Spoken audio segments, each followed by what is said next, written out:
말씀을 가지고 책망받은 마르다 이런 제목으로 말씀을 증거하겠습니다. 오늘 본문에 보면은 마르다가 책망을 받아요. 예수님한테. 그리고서 또 그 동생 마리아는 예수님이 두둔하고 칭찬을 해주시는 걸 볼 수가 있어요. 겉으로 볼 때는 이 마르다 열심히 일하잖아요. 그리고 또 허물이 없이 그 상황에 맞춰 잘하고 있어요. 오히려 마리아가 이상합니다. 바쁘고 어려운데 그런 바쁜 현실 상황에 맞지 않게 예수님 발 앞에 앉아서 예수님만 쳐다보고 있으니까 좀 답답하게 보여요. 그런데 마리아가 여기서 실수했어요. 마르다가 아니라 마르다가 실수한 거예요. 눈에 보이지 않지만. 그래서 예수님이 그것을 보시고 마르다를 책망하셨습니다. 마리아는 여기 겉으로 볼 때는 어리석은 것 같지만 칭찬받은 행동을 했던 것입니다. 그러면 오늘은 왜 마르다가 책망받을 수밖에 없었느냐, 그에 대해서 한번 우리가 생각을 해보겠습니다. 첫 번째로 왜 마르다가 책망을 받았냐면, 마르다는요 자기 의를 내세우려다가 책망을 받은 거예요. 여기 40절에 보니까 마르다는 준비하는 일이 많아 마음이 분주했다, 그렇게 기록되어 있습니다. 예수님을 마르다가 초청을 했어요. 그래가지고 예수님을 대접하려고 준비하는 일이 많아가지고 분주했다는 것입니다. 근데 정작 예수님은 그것을 달갑게 여기지 않으신 거예요. 지금 이 마르다는 어떻게든지 예수님 앞에 잘 대접하려고 하는, 그리고 좋은 음식을 내고 이렇게 해서 자기의 정성과 성의를 보여주려고 그런 마음을 가지고서 분주했다는 것입니다. 그런데 예수님은 그 집에 들어가자마자 설교를 하신 거예요. 설교를 시작하신 거예요. 그때 마리아는 예수님 발 앞에 앉아서 열심히 설교를 듣고 있어요. 여러분 한번 생각해 봅시다. 예수님이 설교를 하시면 아무리 대접할 일이 있더라도 먼저 설교를 들어야 그게 맞아요. 그게 맞아요. 그게 우선인 것입니다. 그러나 마르다는 그것보다는 자기 인간적인 생각으로 잘 대접하고 자기 체면을 자기 체면 차리려고 이렇게 그런 마음으로 말씀을 듣지 않고 부엌에 갔던 거예요. 말씀보다는 그 대접하려고 하는 그러한 부엌 일을 더 소중히 여겼던 것입니다. 그래서 그 자리에 결석을 하고 부엌으로 가서 막 분주했던 거예요.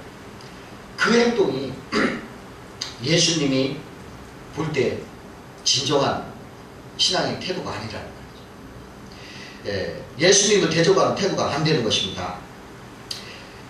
예수님께서는 자신이 설교할 때 마르다도 와서 같이 설교를 듣기를 원하시는 거예요. 마리아만 와서 듣는 것이 아니라 마르다도 와서 같이 듣기를 원하시는 것입니다. 만약에 예를 들어서 한번 생각해 봅시다. 내가 우리 성도님들 가정에 신방을 갔어요. 예배를 드리려고 이제 예배를 드리는데 나를 대접한다 하고서 예배를 빠지고 부엌에 가서 막 그릇을 닦고 막 음식을 준비를 달그닥거린다. 그런다면 내가 어떨까요?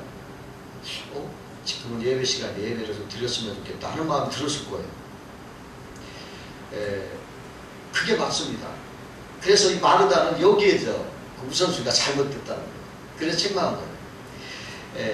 마리아는 그러나 예배를 먼저 우선 드렸던 거예요. 그것이 주님을 기쁘시게 했습니다. 그것이 바로 하나님을 올바로 대접한 것이었어요.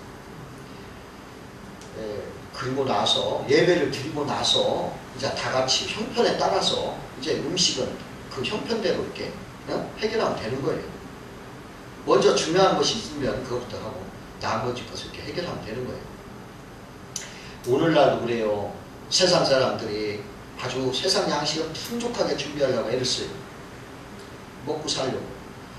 그러나 그 세상 것은 진수nom차 잘 차려서 먹으려고 그렇게 하는데 영의 양식은 너무나 게으르고 소홀한, 하나님의 말씀을 아주 하찮게 여긴 건 아니지만 소홀히 여기는 거예요.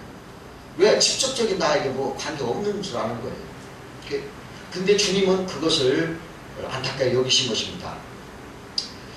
제가 옛날에 옛날 결석을 자주 하는 학생이 있어요. 그 학생은 결석을 자주 하니까 그 성적이 자꾸 뒤떨어지는 거예요. 특히 수학 성적이 자꾸 뒤떨어져요. 그래서 그 학생이 있었는데, 그런 자꾸 결석을 해서 성적이 떨어진 학생이 있었는데, 그 학생은 꼭 중요한 거, 꼭 기초적인 그 문제에 그런 걸 배울 때 꼭 결석을 하는 거예요. 그러면은 야, 이건 걔가 있으면 꼭 좋았는데 걔가 꼭 들었으면 하냐, 이런 생각이 막 들어요. 그래가지고 내 마음이 굉장히 안타깝고 어떤 데 속상하더라고요. 그러니까 자꾸 결석을 하니까 성적이 자꾸 떨어지는 거예요. 이해를 못하는 거예요. 그럼 나중에 짜증이 나는 거예요.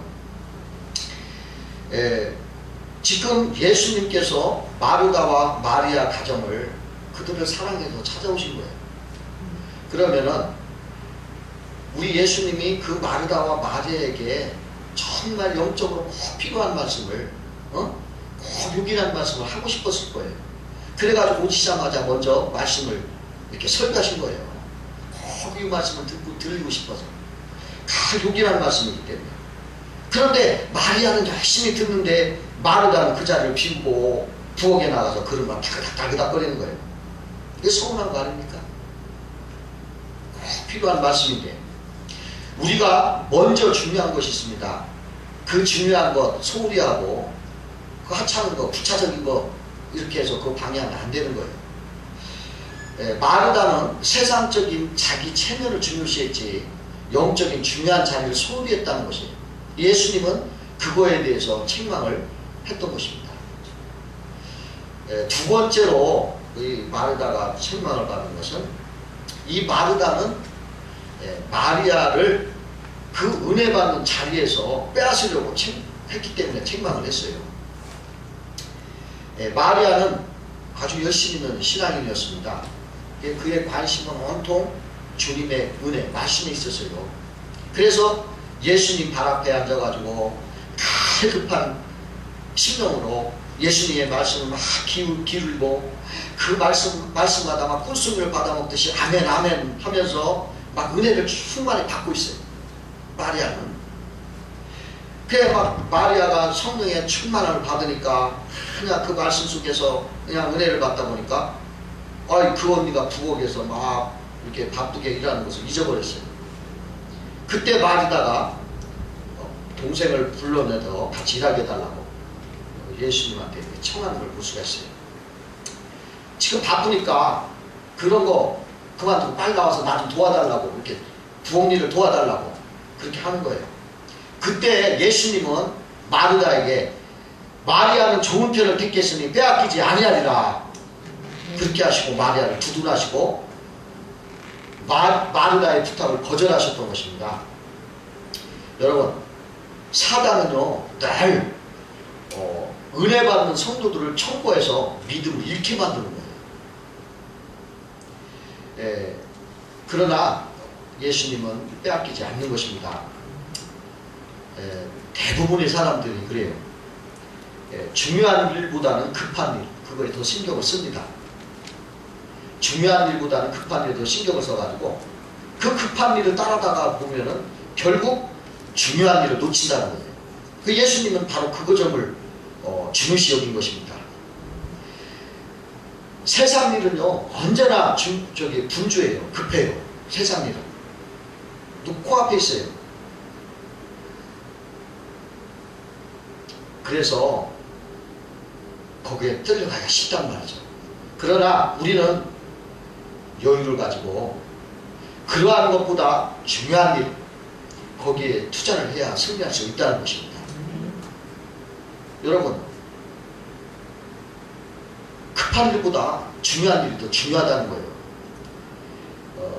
옛날 어느 농촌 마을에서 있었던 일인데 한참 모내기 시절, 한참 얼마나 바쁩니까? 옛날에는 뭐 손으로 다 심었을 거예요.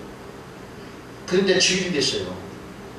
그러니까 막 그냥 바쁘니까 근데 어느 집이 주일이 됐다고 모내기 안 하고 그냥 교회를 가는 거예요. 그러니까 사람들이 이해를 못 하는 거예요. 저 사람들은 어쩐 일이냐. 그 바쁜 일 제쳐두고 한가롭게 교회가 아이고 참. 막 이러면서 교회 가면 돈이 나오냐, 밥이 나오냐, 쌀이 나오냐, 막 이렇게 막 흉을 보고 막 핍박을 하는 거예요. 그리고서 자기들은 지혜로운 줄 알았어요. 우리들은 지혜롭다. 교회 가는 사람 참 어리석은 사람이고 저 참 대책 없는 사람처럼 보였던 거예요. 그런데요, 그해 가을에 추수를 앞두고서 큰 태풍이 나가지고 막 홍수가 나는 거예요. 그랬는데 그냥 애쓰게 그냥 농사지은 논이 말이요, 홍수 그냥 싹 쓸리고 나가서 자갈밭이 됐어요. 아무것도 못 건지고. 그런데 신기하게 거짓말같이 예수님 믿어서 늘 주일 다니던 그 교인 집에 그 논은 그대로 단 한 뼘도 이게 떠내려가지 않고 잘 보존됐더라는 거예요. 교회 가면 니들 밥 주냐, 돈 주냐, 쌀을 주냐, 막 이렇게 욕하던 사람들, 하나님이 돈 주고 밥 주는 걸 똑똑히 본 거예요. 똑똑히 자기는. 그래서 그 다음부터는 한마디 못 하더라는 겁니다. 여러분, 참 지혜는요, 당장 눈앞에 있는 것에 급급하게 사는 게 아니에요. 더 중요한 것을 주님께 나아가는 것이 지혜라는 것입니다. 그런데요, 세상 신이 우리를 혼미케 합니다. 혼미케. 그러면 이 복음의 영광의 관체가 가려워집니다. 어두워집니다. 안 보이는 거예요. 그래서 여러분, 이 교회에 나오는 거, 이거 엄청난 복이에요. 이게 큰 은혜인 것입니다, 여러분. 사단이 여러분 눈 가리면 절대 이 자리에 나올 수 없어요. 절대 못 나와요. 믿지도 않아져요. 절대 안 믿어져요. 사단이 가리니까 그래요. 제가 초신자 시절에 이런 일이 있었어요. 은혜를 받으니까 얼마나 기쁜지. 그래가지고 어느 나이 많은 여선생님이 계셨는데 그분한테 막 전도했습니다. 믿어보니까 이렇게 기쁨이 있더라. 또 이러한 일이 있더라 하고 막 이렇게 감정을 하면서 막 그냥 막 신나게 전도를 하는데 그분이 자꾸 나에게 이런 말을, 나도 그런 믿음 가졌으면, 나도 그런 믿음 가졌으면, 막 이렇게 자꾸 부러워하는 거예요. 그러면서 내 말을 들으면서 자꾸 나를 부러워하는 거예요. 내가 그때 이게 무슨 소린가? 왜 이분이 자꾸 이런 말 하나? 이해가 안 가는 거예요. 근데 그냥 믿으면 될 텐데 왜 자꾸 저런 말 하시나? 나 이해가 못 갔어요, 그때는. 근데 이제 알고 보니까 그분이 자기도 그렇게 믿고 싶다는 거예요. 그렇게 믿고 싶고 그렇게 믿고 싶은데 믿어지지 않는다는 거예요. 그걸 내가 이제 깨달았어요. 그 사람도 선생님 같이 나도 믿었으면, 그런 믿음 가졌으면 하고 안타까워하면서도 못 믿어요. 난 이상하죠. 왜 믿으면 되는데 안 믿어지니까. 세상 신이 그 눈을 혼미케 하니까 절대로 안 믿어지더라는 거예요. 내가 이걸 이해해요. 이제서 그렇구나. 그때 그분이 그 말이었구나. 믿어지지 않아서 못 믿는구나. 그러니 여러분, 이 교회 나온다는 거 이거 기적인 거예요. 여러분, 이거 기적이에요.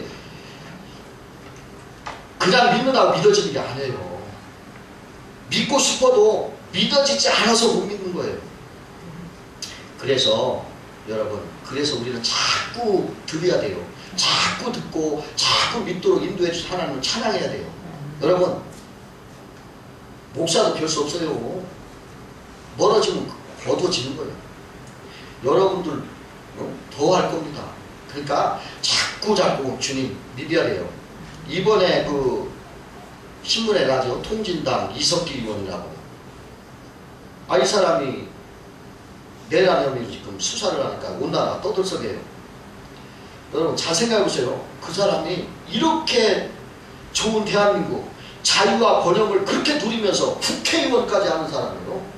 그런데 눈이 어두워지니까 그 굶주려서 굶주리는 그 북한, 인권이 완전히 짓밟힌 세계적으로 가장 폐쇄된 그 나라를 최고의 국이라고 그렇게 찬양한다는 거예요.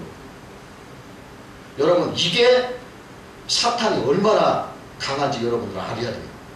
초등학생도 알 수 있잖아요. 초등학생도 북한과 남한을 알잖아요.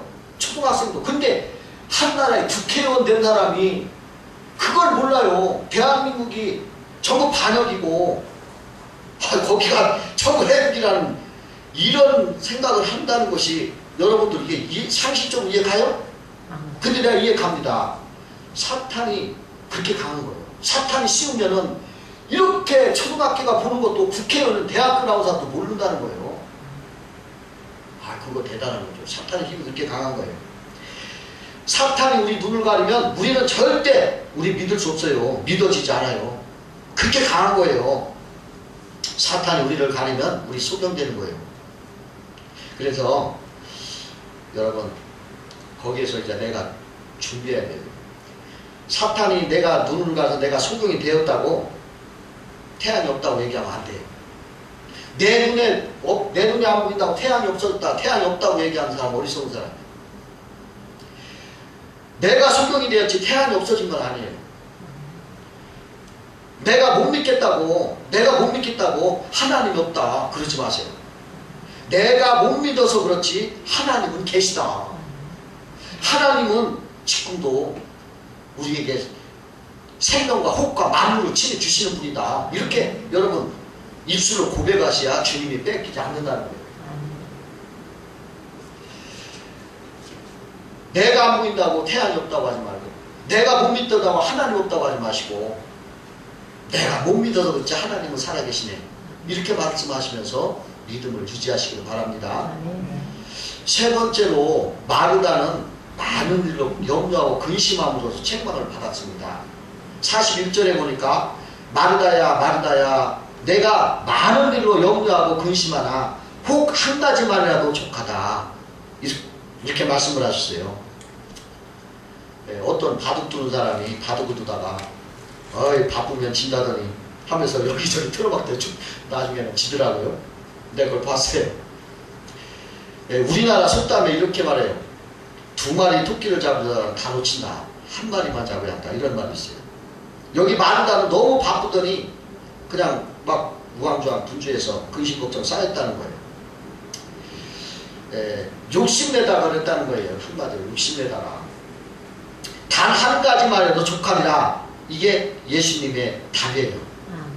여러분 옛날 말 그렇죠. 10가지 재주 가는 사람 오히려 밥 굶는다고. 한 가지 재주 가는 사람이 이긴다는 거예요. 여러분 욕심내지 말고 그냥 한 가지만 잘하면 돼요. 마르다에게 너 이것저것 그러지 말고 너 한 가지만 해도 잘해. 말씀이나 잘 들어. 그 소리가 돼요. 어떤 그 사회활동을 많이 사회 직업을 가진 우리 여림이 그냥 너무 활동이 많다 보니까 하는 일이 너무 많아가지고 그냥 그게 마음속에 늘 걱정이 되는 거예요. 그래 그가 잘 때마다 그냥 그런 걱정 때문에 그거에 머리에 꽉 차가지고 잠이 안 와. 이 생각 저 생각하다가 그냥 허구한 날 잠을 설치고 그래요. 그러고 나면 아침에 일어나면 찝찝하니 두통도 막 나고 피곤해가지고 막 짜증이 나고 그런 거예요. 그러다 어느 날 그녀가 놀라운 그 잠자는 방법을 생각했어요. 그것은 뭐냐면 자기가 잠자리에 딱 들어가면은 그 걱정되는 것을 일단 접어두고 대신에 기쁘고 즐거운 그것을 자기 머리에 꽉 채우려고 했어요. 뭐냐면 그 생각을 해보니까 꽃꽂이가 좋겠다.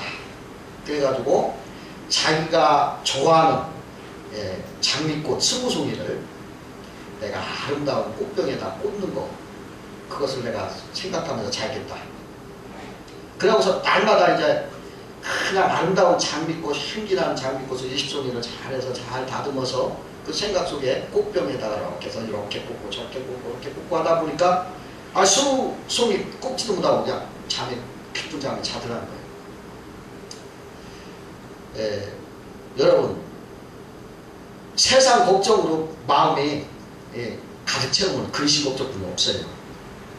그런 거 하지 말고 그냥 세상 일보다 주의 말씀 여러분 채우세요. 그게 족한 거예요.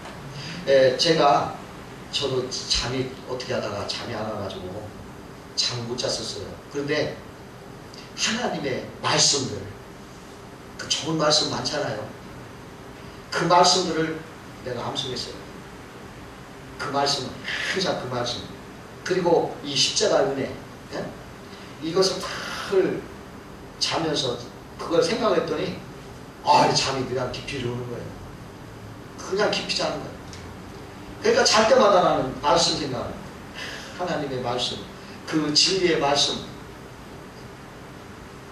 그 하나님의 그 사랑의 말씀을 늘 생각하다 보면 그냥 잠이 그냥 막 깊이 자는 거예요. 여러분 이 방법 굉장히 좋은 것 같아요. 지금 이 여인처럼 여러분 세상 일에 근심 걱정하지 마세요. 그냥 말씀을 채우세요. 그냥 아까도 말해 믿어지지 않아서 저 보통인 사람도 그냥 내 눈에 안 보인다고 해먹다 하지 말고 그 말씀 자꾸 생각하시고 그냥 주의 말씀 생각하다 보면 평안해져요. 그냥 기쁨이 넘치는 겁니다. 깊은 잠이 잘 수가 있는 거예요. 여러분 그러한 삶 사시기를 주의 이름으로 축원합니다. 네, 기도하시겠습니다. 은혜로우시고 자비로우신 하나님,